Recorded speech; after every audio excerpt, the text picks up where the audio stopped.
The Peter Schiff Show. Today's podcast is sponsored by ExpressVPN. ExpressVPN encrypts 100% of your internet data to keep you safe from hackers and eavesdroppers on your network. Just go to expressvpn.com/gold and you'll get an extra 3 months free on a 1-year subscription package. The podcast is also sponsored by True Niagen. True Niagen helps fuel the cell's energy engines, maintains cellular metabolism, and even supports a healthy heart in combination with a healthy lifestyle. And now you can save 20% on your first purchase at TrueNiagen.com/Peter using the promotional code Peter. These statements have not been evaluated by the Food and Drug Administration. This product is not intended to diagnose, treat, cure, or prevent any disease. A lot has happened in the 2 days since I recorded my last podcast on Wednesday. All sorts of news came out on Thursday and Friday, lots of action in various markets. So I'm going to get started with what happened on Friday and work my way backwards to Thursday. First of all, Friday, the markets really got clobbered. The Dow Jones finished the day down just over 500 points. In fact, we had a huge 2-day drop on Thursday and Friday, more than wiping out the gains on the week that had been enjoyed earlier. In fact, over the last 2 days, the Dow Jones is down 2.9%. It's over 1,000 points. It was a 1.43% drop on Friday, but the damage was even worse in the S&P 500. It was down 1.9% yesterday and 3.7% over the prior 2 trading days. Even worse, as you work your way up the risk curve, the Nasdaq dropped 3.15% on Friday alone, extending its 2-day decline to 5.4%. Actually, the Cathie Wood ARK Innovation ETF managed to outperform the Nasdaq on Friday. That's a rare occasion. It only dropped by 2.5%. But over the 2 days, it narrowly edged out the Nasdaq in losses. It dropped 5.5% over those 2 days. To put all this in context as far as where we are now so far in 2022 for the major averages, you have the Dow down 4.4% year to date. You have the S&P 500 down 7.3% year to date. You have the Russell 2000 down 9.5% on the year, and the Nasdaq down 12.8%, solidly in correction territory. You know, that Russell 2000 just on the border of correction territory, though it had a pretty good bounce. In fact, the Russell 2000 is the only index that is still up for the month of February. All of the other indexes are not only down on the year, they are down on the month. Again, look at the Cathie Wood ARK Innovation ETF. That ETF is down 24% so far this year. But in sharp contrast, as I've been saying, not just this year, but at the end of last year, look at the relative performance of value versus growth. People are buying stocks that pay dividends now instead of buying companies that may have earnings in the future. Instead of betting on the come, investors are betting on sure things. Not sure things in that there's no risk, but sure things in that the earnings are already here. The dividends are already here. So you're not buying based on what you hope might happen in the future. You're buying based on what is already happening now, and you have the fact that it's been happening in the past to create some type of assurance that what happened in the past will continue in the future. There's no guarantee, but it's a lot better than hoping that something that's never earned any money and never paid any dividends in the past may eventually start doing it at some distant point in the future. Look at what's going on with the Euro-Pacific funds. And again, if you're going to buy any of my mutual funds, make sure and get a prospectus, read it, and understand all of the risks and make sure they are suitable for you. But in contrast to the carnage on Friday, the Euro-Pacific Dividend Payers Fund rose by 1.3% on the day. And in fact, on the year, that fund is up 6.5%. But what's more amazing than the fact that the fund is up 6.5% is that it happened at the same time that U.S. markets are getting crushed, particularly the NASDAQ. If you look at the difference between the Euro-Pacific Dividend Payer Fund and the NASDAQ Composite, just this year, the first 6 weeks of 2022, the difference is almost 20%.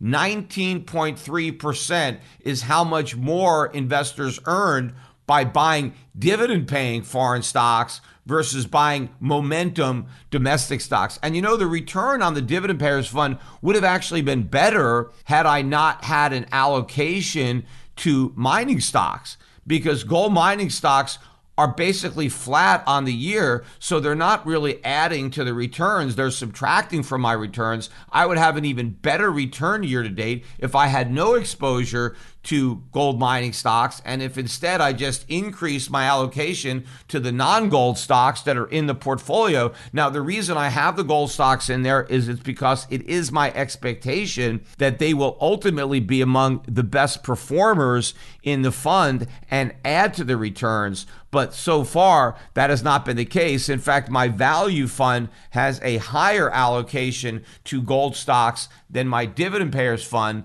That's why it's only up 5.3% year to date, but it was up a little bit more yesterday than the dividend payers fund, again, because of that exposure to the gold mining sector. And I'll get into what's been going on with gold in a bit. But I want to reiterate another example of this shift in investment strategy, the rotation out of growth into value. One of the best examples in my portfolio is British Tobacco, BTI. And again, when I talk about individual stocks on the podcast, it's not to make a recommendation that anybody run out and buy the stock. I'm just trying to illustrate a point, and using this particular stock as an example, it is one of the stocks that we own in our portfolios. The stock was up 4% on Friday. As the market was collapsing, this stock was hitting a new 52-week high, up 4% in one day. That brings the total gain on British Tobacco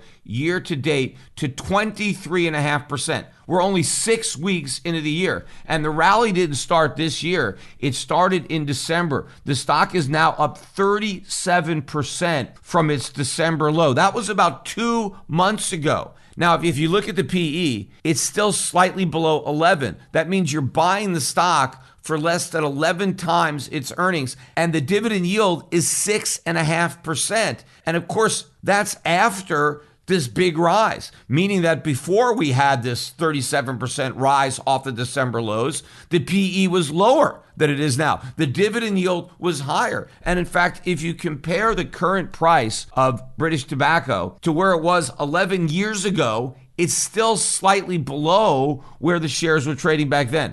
How many things can you buy today at a cheaper price than you could buy it 11 years ago? There's not many. In fact, one of the only ones is gold. The price of gold is also slightly lower than it was in 2011. Again, I'm going to get to gold in a minute, but I want to keep focused on British Tobacco because there is no news. No relevant news has come out on this stock that is responsible for this big rise. So why is it going up? Again, because investors are looking for a place to park the money that they are taking out of momentum stocks and non-dividend paying stocks. And as I've said, they can't go to cash. In the past, people were willing to take refuge in cash. But right now, you can't stay in cash because cash is a very dangerous place to be given how much inflation there is. So you can't just stay in cash. You're losing in cash. Cash is not being on the sidelines. You're still getting beaten up in the game if you're in cash. I mean, maybe cash is not losing as much as momentum stocks, but it's still losing. And if you want to avoid losses, you have to avoid holding cash. Well, what are you going to hold instead of cash? These value stocks, these dividend paying stocks. And if you can buy them at a lower price than what investors were paying to buy the same stocks a decade ago, this is where the money is flowing. And as more and more money flows into these stocks, it attracts additional money to follow those returns. I mean, people are now looking at this stock and seeing the momentum that it now has. So not only is it a value stock based on its low PE and high dividend yield, but it's now a momentum stock too because it's going up. It's got momentum. The stocks that used to have momentum are going down. They now have momentum in the wrong direction. So the flows are going to continue to move into stocks like British Tobacco, and we're still very early in this rotation.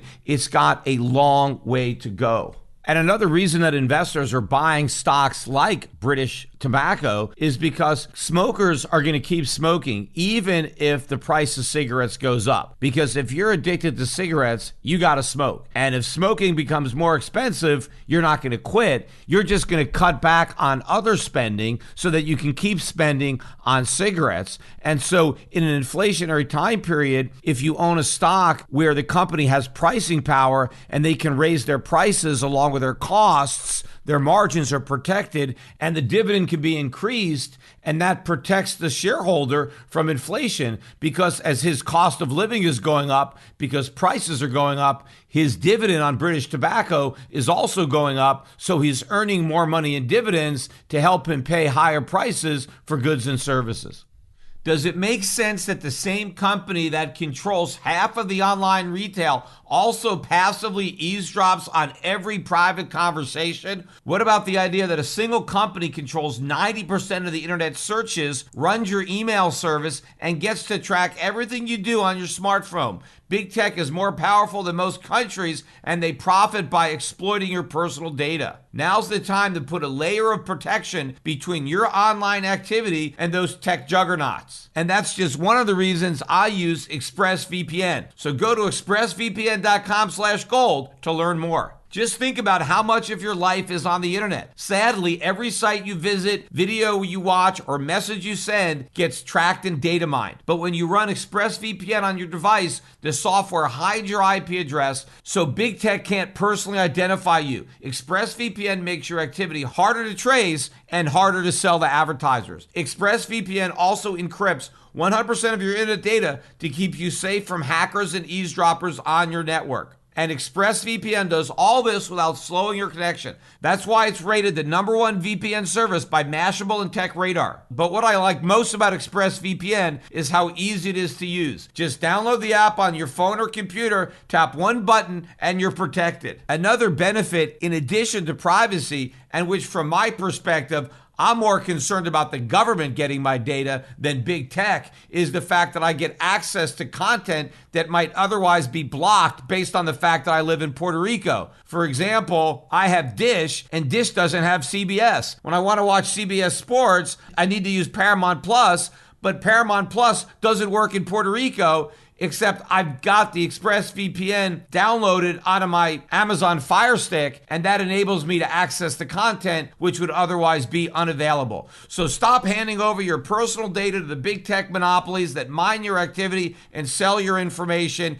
Keep your information protected and private using the VPN that I trust to keep my information safe. Just visit expressvpn.com/gold. That's ExpressVPN, EXPRESSVPN.com/gold to get 3 extra months free.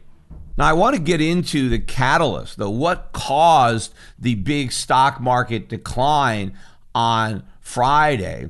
And it was a very different catalyst than the one that caused the big decline on Thursday, which I will get to next. But the Friday carnage was directly related to rumors that were circulating and then later confirmed by a White House press conference that government officials around the world believe that Putin has made the decision to invade the Ukraine and that the invasion could start any day. In fact, a lot of people expect the invasion to happen over this weekend, maybe tomorrow when we're all watching the Super Bowl. Now, so far, Putin has denied the rumors. He says that this is not true, that Russia does not intend to invade the Ukraine over the weekend. Now, of course, even if they did intend to invade, they wouldn't say so. I mean, why would you admit it and then you basically undercut the effectiveness of your invasion? I mean, you want to try to take whoever you're invading by surprise. So it makes a lot of sense that even if Putin does intend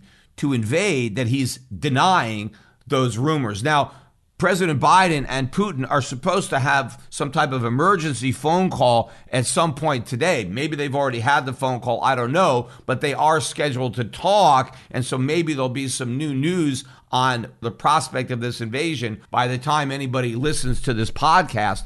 But the important aspect of it was it had an immediate effect on the markets. I mean, the markets were weak, but not nearly this weak. And as soon as the news came out, we had the big drop in the stock market, but we had the opposite reaction in other markets, in particular the gold market. Gold had a great day. It was up 1.9%, just under 2%, closing at $18.59. That is a $32.40 jump on Friday. Gold is now at a 3-month high. Silver also had a strong day, up 40 cents. It closed the day and the week at $23.57.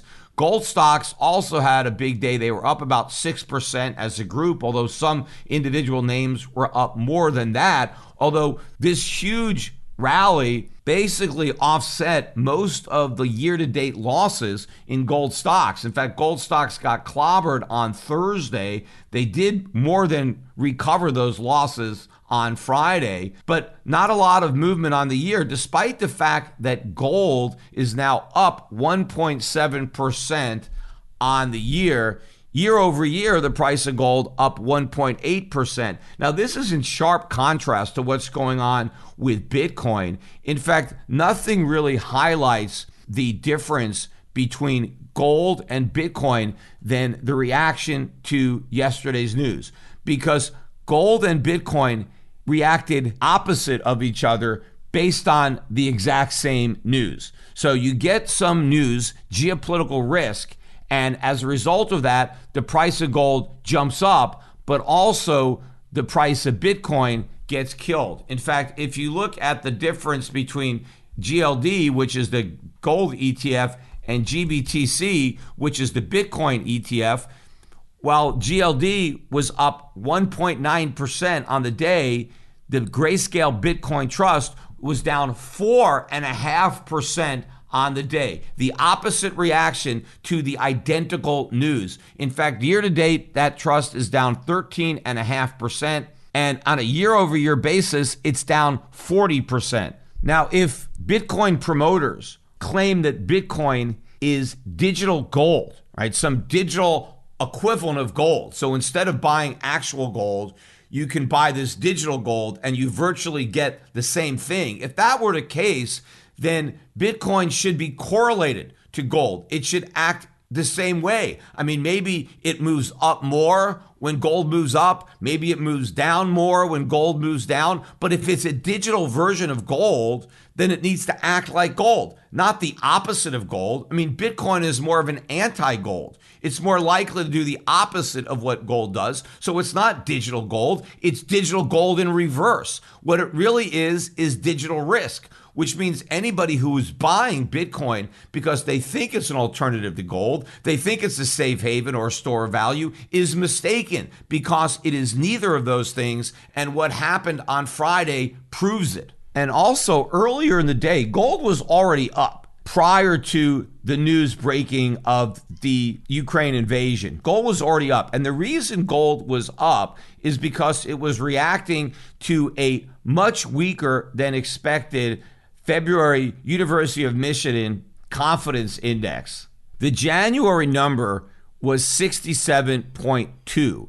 And the consensus for February, and this is a preliminary number, so we'll get a final number later, but the consensus was for a slight improvement in consumer sentiment to 67.5. Instead, consumer sentiment collapsed all the way down to 61.7, way below the lowest estimate in the consensus, which ranged from a low of 65 to a high of 69. 61.7. That is the lowest reading in more than 11 years. And why are consumers so gloomy? Well, because the price of everything that they want to consume is going up. In fact, in particular, Car prices, used car prices are now up like 40% year over year. It's an incredible increase in the price of cars. And that is why consumers aren't buying cars, because they can't afford them. In fact, within this survey, they report on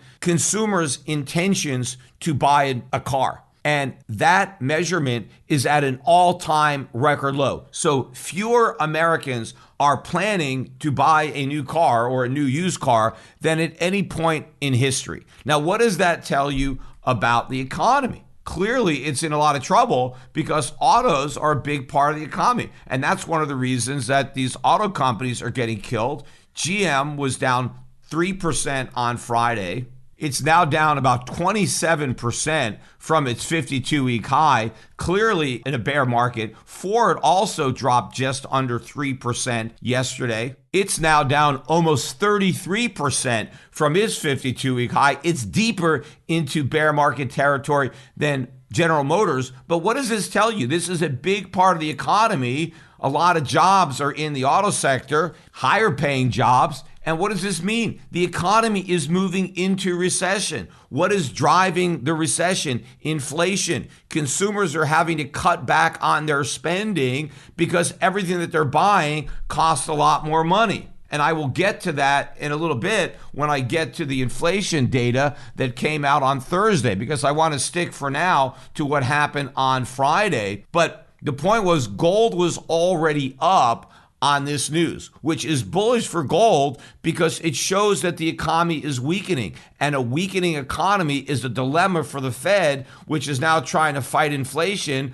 by raising interest rates. Because if the economy slips into recession, then the Fed may decide that it can't fight inflation because it has bigger fish to fry, because it's more worried about the economy. So any news that shows the economy is weakening is going to be bullish for gold, because it means that the Fed will be less aggressive in fighting inflation because its hands are tied behind its back based on weakening economy. And this consumer sentiment number certainly reveals a lot of potential weakness. Remember, up until recently, the Atlanta Fed was estimating Q1 GDP at just 0.1%. Now, they since moved that up to 0.7, but it's still very close to zero. And in fact, potentially the next time they revise this estimates based on some of this new data, it may well revise that estimate into a negative number. And if we have a negative Q1, right, a contraction in GDP,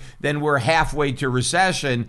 And that puts a lot of the rate hikes or potential rate hikes in jeopardy. And of course, that is bullish for gold, and which is why the price of gold was already up before the invasion news broke. Other markets that were reacting to the news, the US dollar index had a big rise. It was up about 0.5%. It ended the week just above 96, about 0.5% gain on the week as well. So pretty much all of the weekly gains happening on Friday. The index closed about 95.5 the prior week, but also a big move up in the oil market. Oil prices shot up $2.86 on the day. We closed the week at 91.42. That was down about 90 cents. Oil was much higher at one point during the day. It got as high as 92.74. We didn't take out the high from last week, which was 93.17, but I think we're going to take that high out next week, regardless of whether or not there's an invasion. But certainly if Russia does invade the Ukraine, then I expect a much bigger increase in the price of oil than if no invasion actually happens. But even though oil was slightly down on the week, it is up on the month. We're up 3.7% so far in the month of February, and year to date, oil prices are up 22%. Does that sound like inflation is slowing down, like it's cooling off, like we're going to get some type of rollover? No, all of the inflationary pressures are building, and in fact, those pressures are going to build even more if we get this invasion, which really highlights why the move in the bond market makes no sense, because we got a flight to safety in bonds. Bonds were down prior to this news. In fact, the yield on the 10-year U.S. Treasury was at 2.063%. This is the highest it's been since the pandemic. We're now solidly with a 2 handle. But after the news came out, we had a reversal. Investors bought U.S. Treasuries and the yields settled back down below 2%. We closed at 1.955%, but that still represents a increase in yields on the week because we closed the prior week at 1.93. Same thing in the 30-year bond. Earlier on Friday, the yields hit 2.353%. Again, a new post-COVID high, but we backed off and closed at 2.257%, but still higher yields on the week. We closed the previous week at 2.233. But my point is, why are people buying bonds as a safe haven when you also have inflation?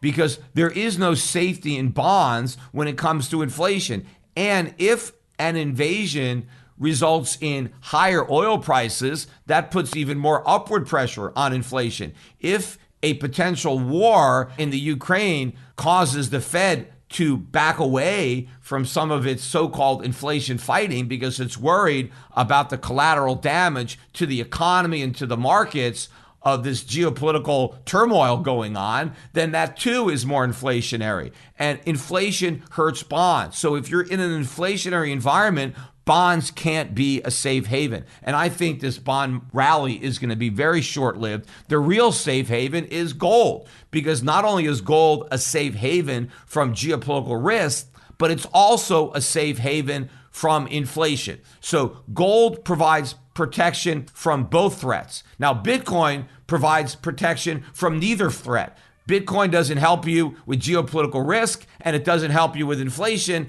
as is being proven by the recent market action. But it's not just the longer-term treasury bonds where the yields are rising. You're seeing even bigger increases on the shorter end of the curve, and that's because obviously investors are pricing in a return to recession at some point during the term of these 10-year treasuries, and so they expect rates to move back down as the economy slips into recession. That's not going to be the case because we're going to be in stagflation and yields are going to be rising even as the economy is falling, which is going to create added problems for the economy. But think about this. The yield on a 1-year treasury right now is 1.01%, barely above 1%. That is what you earn when you buy a 1-year treasury. Now, that yield makes no sense because the year-over-year inflation rate in 2021 was 7%. So how do you lock your money up for a year to get 1% when inflation is 7%? Nobody's going to do that. It makes no sense whatsoever to buy a 1-year treasury bill when the yield is only 1% and inflation is 7 times as high. These are the yields that make no sense whatsoever. I mean, they make even less sense than the yield on a 10-year treasury at 2%, because at least people can believe that over the course of 10 years, rates are going to come back down because they're starting to think about the next recession and why rates might fall. Now, of course, that's a wrong assumption. I think anybody buying a 10-year treasury is making a huge mistake if they think that later on the yields are going to come back down. They're not. Inflation is going to drive them up. But what is the theory behind buying a 1-year treasury at 1%? There is no way the inflation rate over the next 12 months is going to be 1%. I mean, even if the Fed succeeds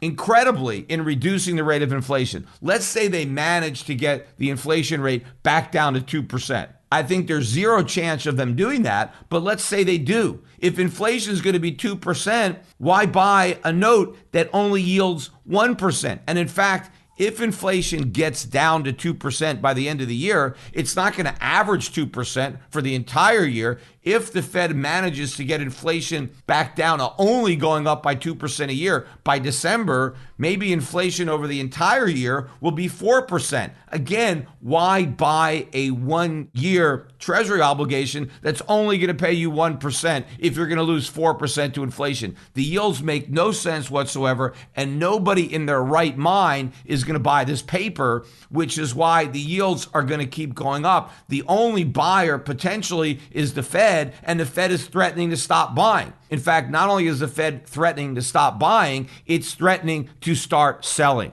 Good luck with that. From head to toe, your body is made up of trillions of cells, which are all busy performing their specific functions to keep you healthy and resilient. To keep up with all that work, a sufficient supply of an essential molecule called NAD+ must be maintained for cells to perform their normal functions, which includes creating ATP for cellular energy, repairing your cells, and supporting healthy mitochondria. Many common lifestyle factors that can decrease your cell NAD+ supply include alcohol consumption, excessive sun exposure, a poor diet, and even environmental factors such as pollution. True Niagen is a supplement that helps the cell's energy and can safely and effectively elevate your NAD+ levels, giving each one of your hardworking cells exactly what it needs to perform at its best. True Niagen addresses the non-visible signs of aging, like cellular energy production, and helps support heart and muscle health. And right now, you can save 20% off your first purchase at TrueNiagen.com/Peter when you use the promo code Peter. That's True Niagen, TrueNiagen.com/Peter. Use the promo code Peter to save 20% off on your first purchase. These statements have not been evaluated by the Food and Drug Administration. This product is not intended to diagnose, treat, cure, or prevent any disease. And in fact, on Thursday, the Fed's inflation problem got a whole lot bigger because we got the release of the CPI number for January, the first number for the new year 2022. And as I speculated on my last podcast, the number came out worse than expected, meaning a larger number, more inflation. The consensus was for an increase of 0.5, which is still a big number, and we got an even bigger number. Prices were up by 0.6%, but the even bigger beat was on the year-over-year number. We ended 2021 with a year-over-year inflation rate of 7%. The consensus was for that to go up to 7.3 as of January. Instead, it went up to 7.5. That was even above the high end of the consensus range, which went from a low of 7.1 to a high of 7.4. 7.5%. We have already increased the year-over-year rate of inflation by a 0.5 percentage point over where it was in December. The same news on the core. If you exclude food and energy, they were looking for core CPI to be up 0.5, again up 0.6.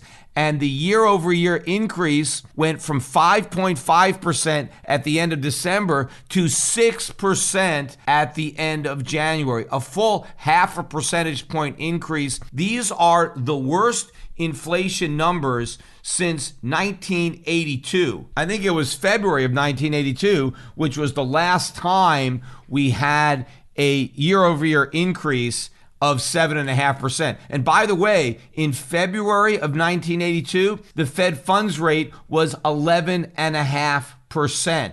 Right now, it's basically zero. It was at 11.5%, and we have the same rate of inflation now as we had then. And of course, another significant difference between the inflation we had in 1982 and the inflation we have now is in 1982, even though we had high inflation of 7.5%, we were coming down because inflation was 13.5% in 1980. So we had already peaked and inflation was going down in large part because we had high real interest rates. If we had a Fed funds rate of 11.5 and an inflation rate of 7.5, you had 4 percentage points there of real yield. In contrast, Today's 7.5% CPI represents an uptrend. We're not coming down, we're going up. We're going in the opposite direction, and interest rates are still basically zero. So real interest rates are minus 7.5%. So what's going to happen to a 7.5% inflation rate when you have negative real yields? It's going to keep going up. So the numbers are going to keep getting worse. We were improving in 1982. Inflation was on its way down. In fact, we had begun a multi-decade long decrease in the inflation rate. People called it disinflation because we had a constant ratcheting down of the inflation rate. That's why we started a big bull market in stocks and bonds in 1982. Well, now the opposite is in play. We are now seeing a major increase in inflation. This new period of inflation is just getting started, and that means the bear market in bonds is just getting started. That massive bull market that began in the early 1980s is over, and we are now in the early stages of an even bigger bear market because inflation is going to get so much worse. And it already is worse. Again, I've talked about the fact that we are not using the same CPI that we used in 1982. Because if we did, the year-over-year inflation rate would likely be north of 15%, meaning the highest inflation we've ever had. At the same time, we have the lowest interest rates we've ever had in real terms. And so clearly, the Fed continues to pour gasoline on this fire. But there's another reason that the true rate of inflation is much higher, and that's because companies come up with all sorts of gimmicks with which to raise prices without officially raising their prices. And I don't think any of these unofficial price hikes make it into the CPI. For example, Peloton, which makes these stationary exercise bikes, they recently added a $250 delivery and setup fee. Now, prior to that, the delivery and setup was included in the price, so you didn't pay extra for it. But now, instead of raising the price of the bikes, they probably raised those too, but now they add a whole new fee that didn't exist before, and so they can pretend they didn't raise their price, but this delivery fee is not going to be included in the CPI. And all sorts of companies are doing that. If you look at your bill, if you go to a restaurant, you might see an added fuel supplement or a service fee. Companies add processing fees, postage and handling fees. They add all sorts of fees rather than increasing the price. And these fees are not included in the CPI, but of course they're included in what consumers have to pay for the goods and services they are buying. You know, airlines have been doing this for years. I've talked about it on the podcast where instead of raising the price of a ticket, they just force you to pay extra to check your bags. They force you to pay extra to pick your seat. They force you to pay extra to get a meal, to get a pillow, and the fees to change your flight go up. Cancel your flight go up. So when the government is looking at airfares and they're just looking at the fare and they're saying, here's the change, they're ignoring all the other ways that passengers are paying higher prices to fly on planes. And so what's actually happening to the cost of goods and services is far greater than what the government claims. And again, the most striking example of the absurdity is the owner's equivalent rent. Because again, if you look at the owner's equivalent rent in the January CPI, it's 4.5% year over year. That is ridiculous. Rents are up at least triple that amount, and home prices quadruple that amount. That's a third of the CPI. It's the biggest component, and it's so wrong. It is dragging down the index. So if we just substituted real rent or home prices for owner's equivalent rent, we would be well over 10% year over year right now. And why are we using a rent that nobody pays and not using the rent that everybody pays? Because the government is deliberately cooking the books. They don't want to report the truth. They report a lie. The problem is now the lie is so bad because in the past, when they lied about inflation, they were able to pretend it was less than 2% when it was more than 2%. But now it's so much more than 2% that even though they lie about it, it's still bad. Now, initially, when that news came out, the markets kind of shrugged it off. I mean, I would have thought there would have been a bigger negative reaction in the markets to that hotter than expected CPI number. But I still think a lot of market players are under the false impression that we've somehow turned the corner, that maybe that's the high watermark and inflation is now going to be coming down. And there's no reason to actually believe that that's going to be the case. But I think people are still a bit delusional on Wall Street when it comes to investments. Well, they got a real reality check later in the day. It was about 2 o'clock New York time when Bullard, he is the president of the Federal Reserve Bank of St. Louis. He came out in an interview and said he wants to see a 100 basis point increase in interest rates by June, I think, or July, and that he wants a 50 basis point rate hike on liftoff. And in fact, he even talked about the possibility of an intra-meeting rate hike, meaning not waiting until March for liftoff, but to raise rates right now. And since the Fed has already said they're not going to raise rates until they completely stop doing quantitative easing, if we're going to raise rates before the March meeting, then the Fed has to stop QE before the March meeting. In fact, there were rumors that began circulating on Thursday that the Fed was going to have an emergency rate hike as early as Friday morning. And that really spooked the markets, and that's what started the big decline on Thursday. In fact, gold was down on the news. Not much, but gold stocks got clobbered. And again, why does the market keep selling off gold on the inflation data? And there was an initial sell-off in gold when we got the hotter than expected CPI. Right? Gold did tank over $10 immediately, but it managed to claw its way back following that initial decline. But the reason that traders keep selling gold in response to hotter than expected inflation data is because they think the Fed's inflation fight is going to be bad for gold, that gold is going to be collateral damage because these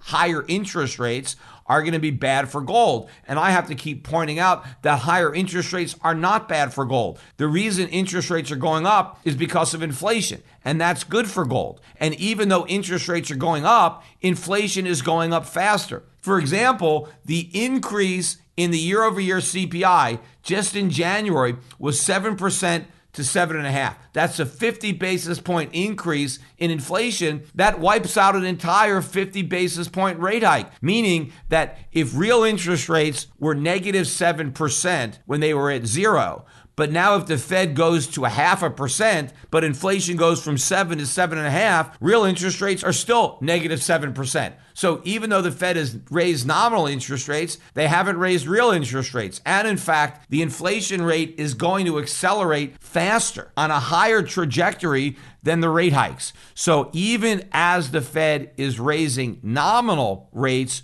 real rates will be falling, and that is extremely bullish for gold. In fact, any negative interest rate is bullish for gold. It doesn't matter how negative it is. If you've got a negative interest rate, it's bullish for gold, and interest rates are going to stay negative. There's no way they're ever going to get positive. And when investors figure that out, they're going to stop selling off gold on bad inflation news, and they're going to start buying it. And maybe they're already ready to start doing that based on the action that we saw on Friday. But that emergency 50 basis point rate hike didn't happen on Friday. But the odds of a 50 basis point rate hike by March have now increased. I think it's about a 70% probability now that when the Fed does get around to raising interest rates in March, it raises them by 50 basis points and not 25. But again, it's far too little too late because the increase in the inflation rate has already completely negated the entire 50 basis point rate hike. But I never really thought that we were going to get that emergency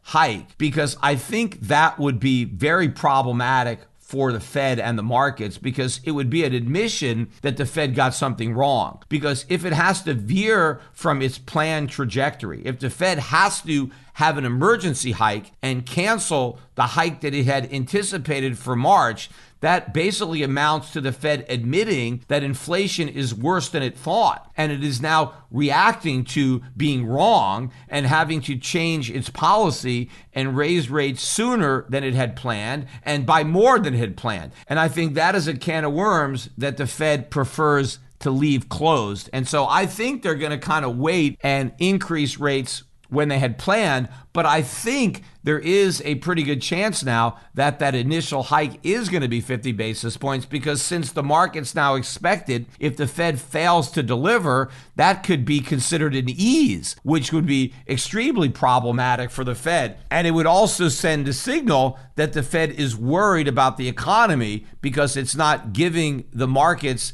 as much of a rate hike as the markets expect. But of course, the bigger problem for the Fed and for the nation is the predicament that we are in, pretending that what the Fed is planning on doing is going to have any effect on inflation. Because even if the Federal Reserve just raised interest rates to 2% today, it would still be an accommodative monetary policy. It's still a stimulative policy. Inflation is 7.5%. A 2% interest rate in a 7.5% inflationary environment is a highly stimulative policy. It is not going to do anything to fight inflation. Because what you need to do to fight inflation is you have to change people's preferences. You have to change their propensity to spend and borrow and increase their propensity to save and underconsume. And how are you going to do that with negative interest rates? Nobody is going to be incentivized to save money when inflation is destroying the value of their savings. Nobody is going to be incentivized to hold off on buying stuff when the price of everything they want to buy is going way up. The way you might refrain from buying something today is, if I can put my money in the bank and earn a good positive rate of interest, then maybe I'll save up my money, earn some interest, and then buy some products in the future when they'll be cheaper, because I can use the interest that I earned to help defray the cost of buying the product. But if I'm going to earn no interest, if inflation is destroying the value of my savings, why am I going to wait to spend? I'm going to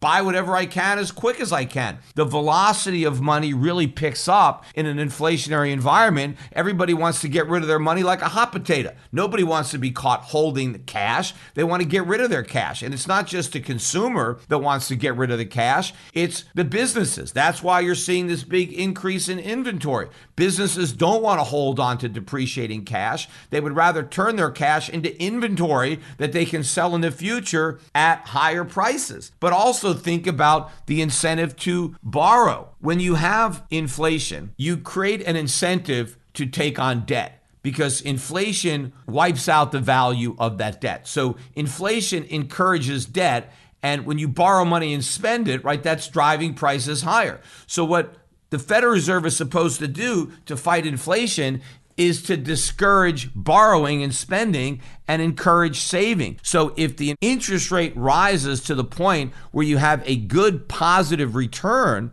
like Volcker did in 1980, let's say the Federal Reserve raised interest rates to 10%, right? Inflation is 7.5%. If the Fed raised interest rates to 10%, that would be a game changer, because now if you want to borrow money, there's a cost. If inflation is 7.5%, but it's costing you 10% interest to borrow money, well, you're paying 2.5% real interest in order to borrow money. Right now, if interest rates are 1 or 2% and inflation is 7.5%, you're not paying anything to borrow money. In fact, you're being paid to borrow money. The Fed is incentivizing you to go out and borrow money because they're making borrowing money so cheap. In fact, they're punishing you if you don't borrow money. If you save money, you're going to get killed. But if the Fed raised interest rates to 10%, savers would be rewarded.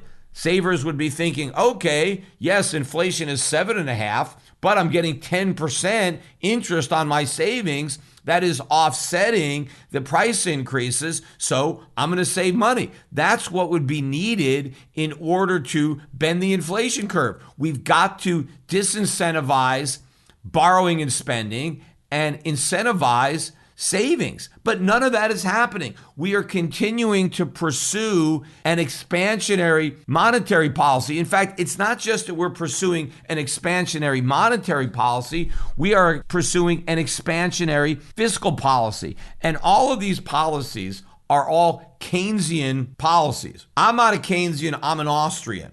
But all of the economists in government, at the Fed, they all subscribe to the Keynesian school. That's why they always want to stimulate the economy with deficit spending or easy money. Well, if you go back to Keynes, right, classic Keynes textbooks, you've got expansionary policies and you've got contractionary policies. And both policies are used under opposite circumstances. So when does the Fed pursue an expansionary policy? Well, when the economy is weak, when the economy is in a recession, and when you have low inflation. Because according to the Keynesians, inflation and the economy kind of move in opposite directions. When you have a strong economy, you have high inflation. When you have a weak economy, you have low inflation. Now, that's not true, but that's what the Keynesians believe. And so when the economy is weak, according to Keynesian economics, the government can help by stimulating with expansionary policies. Well, what are those policies? Well, you have monetary and fiscal policy. So an expansionary monetary policy is where the Fed is creating a lot of money, where the Fed is lowering interest rates in order to incentivize borrowing, investment, consumption, which of course we've been doing. Another type of expansionary policy is fiscal policy. Well, how does the government stimulate the economy with fiscal policy? It runs deficits. It spends more than it collects in taxes. So supposedly it's putting money into the economy. And it can accomplish that in two ways. It can lower taxes, so taxpayers get to keep more of what they earn, and now they can spend that. Or the government can increase government spending, send out more unemployment benefits, more welfare benefits, stimulus checks, and now people get to spend the extra money that they receive from government. And all that extra spending is going to stimulate the economy. And the reason the government can do all this is because there's no inflation, because you have a weak economy, and so you can pursue these type of expansionary policies without an adverse effect on inflation because it's already low in this weak economy. Now, the theory is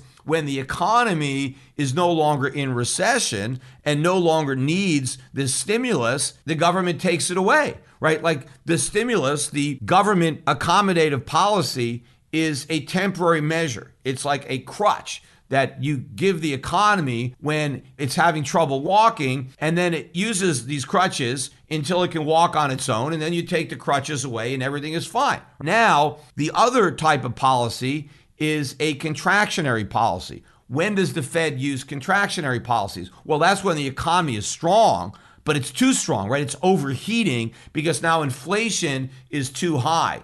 And so what is the Keynesian policy remedy for high inflation? It's a contractionary policy because the Keynesians are focused on demand, and you want to use Keynesian policy to restrict aggregate demand, to lower demand, to rein in inflation. So what would be an example of a contractionary fiscal policy? Well, the government would start running surpluses instead of deficits. You would have tax increases, right? You would take money away from taxpayers by raising their taxes, and now they have less money to spend, so you've reduced aggregate demand, or you cut government spending. You give people on welfare less money, and now they have less to spend. So either government cuts spending or raising taxes, and that's what you do in an inflationary environment when you want to cool down the economy. This is all Keynesian economics. It's basically Keynes 101. Everybody knows that. Well, what is the government doing right now? Do we have contractionary monetary policy? No. Do we have contractionary fiscal policy? No. We have a massively expansionary fiscal policy. The U.S. government is running $3 trillion budget deficits right now. These are the highest deficits in history. This is a massive expansionary fiscal policy. At the same time, the Fed is running an expansionary monetary policy. Rates are still at zero. They're still doing QE. But even if the Fed stops doing QE, even if the Fed starts raising rates, the rate hikes that they have planned still leave the rate below the rate of inflation. It is still an expansionary monetary policy, and the Fed has admitted that. I talked about that on my last podcast. Fed officials are admitting they're not going to tighten money. They're just making money less loose. They are just going to be less accommodative in the future than they were in the past. But you can't fight inflation with an accommodative monetary policy, especially if you also have an accommodative fiscal policy. The ridiculous thing is the government right now is using a combination of monetary and fiscal policy that they would use if the economy was in recession and inflation was low. But they're using that policy under the pretext of fighting inflation. But they're not using any of the policy prescriptions to actually fight inflation. They're using the policy prescriptions that will make inflation worse. They are basically stimulating an economy that is already overheated, and that's not going to fight inflation. That's going to make inflation worse. This is the problem that nobody wants to acknowledge, because again, when the government stimulated the economy with accommodative policy, monetary and fiscal, they didn't give the economy a temporary crutch that it would use until it could walk on its own. Basically, that policy crippled the economy for life and made the economy completely dependent on those crutches. The crutches are stimulative or accommodative monetary policy and accommodative fiscal policy. The economy and the markets need both of those crutches to walk. You take one away, they can't walk. You take them both away, and the economy falls flat on its back. That's why the Fed can't remove its policy accommodation. That's why the government can't remove its, which is why inflation is never going to go away. Inflation is going to keep getting worse. This is a massive economic catastrophe in the making because the Fed can't allow this to happen, but they don't seem to have a choice. And that's why stagflation presents such a huge policy dilemma for the government, because the tools that the government relies on to deal with recession and the tools that it relies on to deal with inflation are opposites. You fight off recession with an expansionary combination of monetary and fiscal policy, but you fight off inflation with a contractionary combination of monetary and fiscal policy. But you can't expand and contract at the same time because those policy responses cancel each other out. See, the problem is under Keynesianism, stagflation can't exist. It's impossible because Keynesians think inflation is caused by growth, and so they never really provided for a circumstance where you had recession and inflation simultaneously, since they assumed that condition would never exist. Well, they never created a policy to deal with it, but unfortunately it does exist, and that's why we're stuck.